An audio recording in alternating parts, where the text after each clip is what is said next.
Hi, I'm Mandy and welcome to my channel.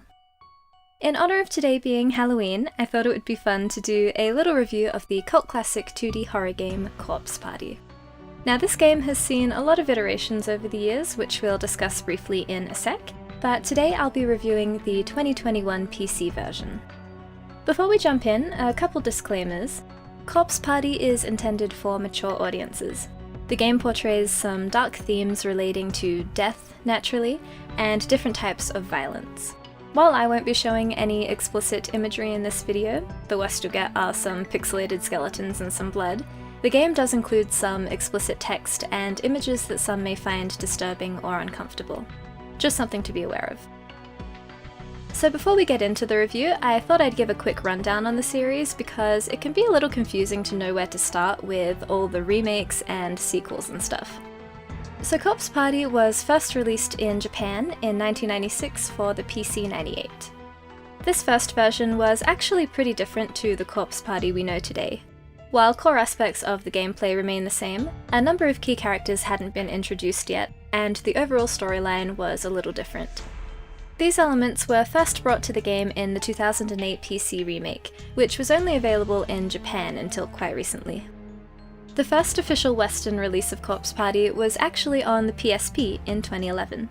This was very similar to the new PC version, but with a few enhancements, namely some updated character artwork, a newer voice cast, and the inclusion of some short bonus chapters. With this release, the game started to gain a lot of popularity in the West. In 2016, it was brought to the 3DS in its first physical release outside of Japan. This was considered the definitive way to experience the game until the recent release of Corpse Party 2021, which was brought to all modern systems. This version features enhanced graphics and a few more unique bonus chapters, among other things. So Corpse Party follows the story of a group of friends who attend Kisaragi Academy. As the game opens, we find them sitting in one of the school's classrooms after dark, huddled around a candle telling scary stories. Ayumi, who is an enthusiast of all things occult and creepy, reveals to them that their school has a kind of dark history. It was previously an elementary school called Heavenly Host, but was closed down after a number of children were kidnapped and ultimately murdered.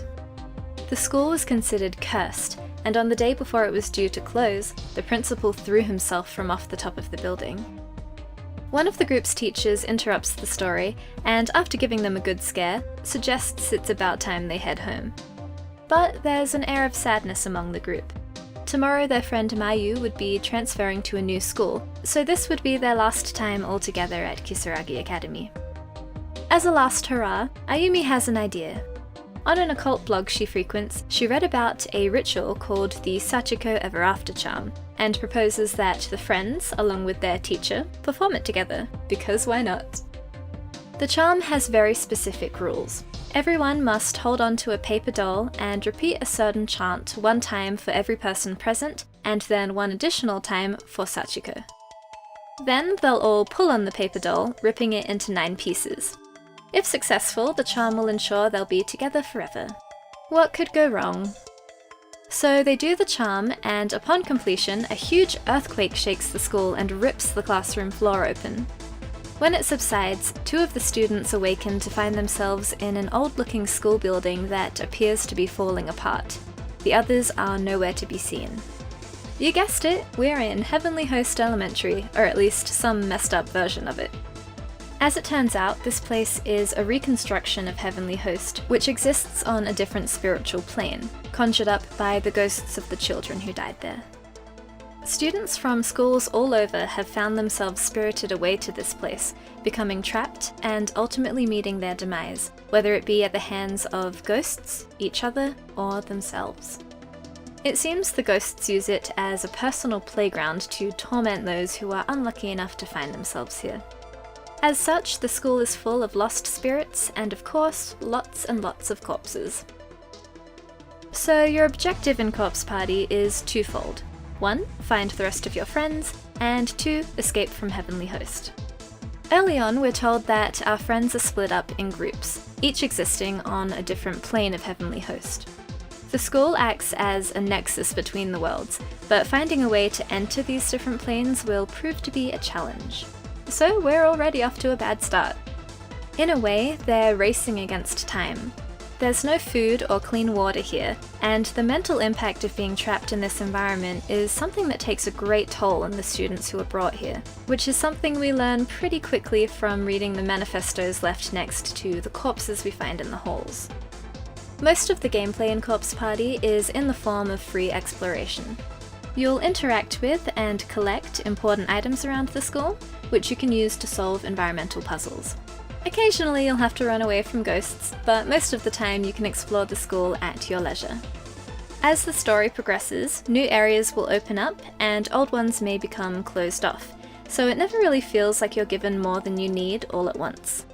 In the early chapters especially, the progression feels really smooth. There are 5 chapters in the main storyline, which take somewhere between about 1 and 3 hours to complete. Each chapter has multiple endings, one true end, and a number of wrong ends, which act like game overs. There are also 16 extra chapters, which are usually only a few minutes long each. These show different characters interacting, and some behind-the-scenes stuff. It gives a little more context to some of the storylines in the game, so it's a nice touch for people who really enjoy the main storyline. There are also collectibles in the game in the form of school name tags, which you find by rummaging through the numerous corpses in the school.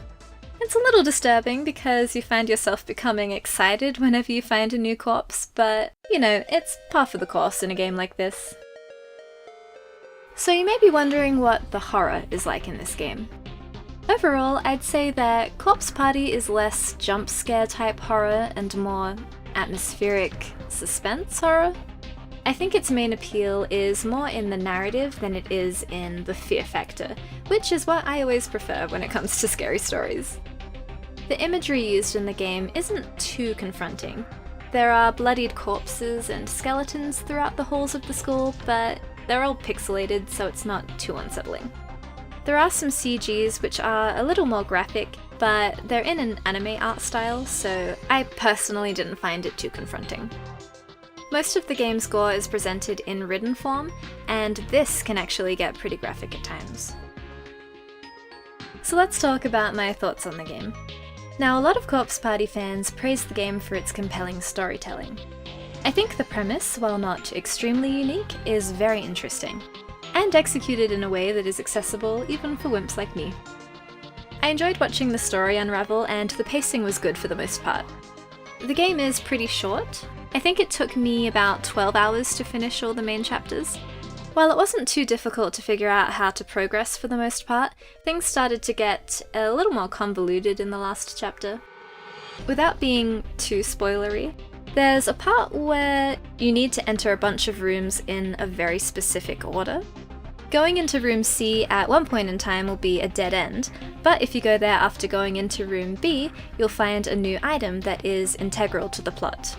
The problem is, you don't know if room C is room C or if it's room D or E. It took me a long time to figure out what that order was. For a while I felt like I was just doing aimless laps of the school while waiting for something to change, not really knowing if it would or not. The puzzles were pretty straightforward. I think there was only one time I got really stuck trying to find an item, which was because it was in a pretty innocuous spot, and I don't think there was anything in the story that hinted to where that would be. But these situations were at a minimum. So, as for some things that I personally disliked about the game, the first thing that comes to mind is that, while the voice acting in the dialogue is great, there's a lot of screaming and crying, which was expected, but it didn't really add to the horror experience for me. The volume balance was off, which was probably intentional, but it was more annoying than scary to me whenever someone would start screaming out of the blue. There was this one bad ending in particular where something pretty terrible was happening to one of the characters, and I was trying to read this really intense passage about it, but all I could hear was this loud wailing going on in the background that was so distracting and kinda took away from the impact of the text. This might just be my own preference, but I think written text can sometimes do a better job at instilling discomfort than performance can. I think silence or atmospheric music paired with a nice description of this droning, inhuman sound would have left a much more chilling impression on me than listening to someone trying to counterfeit that kind of sound, you know? It was really distracting and just made me really want to get through the scene because it felt kind of awkward. Another thing that I didn't really enjoy that I feel like I should mention is that there are some disturbing and uncomfortable scenes thrown in there that didn't feel very integral to the plot, if you catch my drift. The kind of thing where you think, I really feel like I shouldn't be watching this. Cough. Chapter 4 opening. Cough. What the hell even is that? And so those are some of my thoughts on Corpse Party. I thought the story was really interesting and I enjoyed playing the game and uncovering the truth of Heavenly Host Elementary. Now, as for recommendations, I think if you're interested in dark stories and adventure games, you'll probably enjoy Corpse Party. I do want to reiterate that this game touches on some dark and potentially disturbing topics, so please be mentally prepared for that if you want to pick it up. I'd really hate to recommend something to someone that would make them feel uncomfortable. And yeah, it's gruesome. So if you're really turned off by descriptions of gore, it might not be for you. But if you're the type of person who enjoys some morbid curiosity and discomfort in your video games, you might want to give it a shot. So that's my review of Corpse Party 2021. I hope you enjoyed this video and have a safe and enjoyable Halloween. Until next time!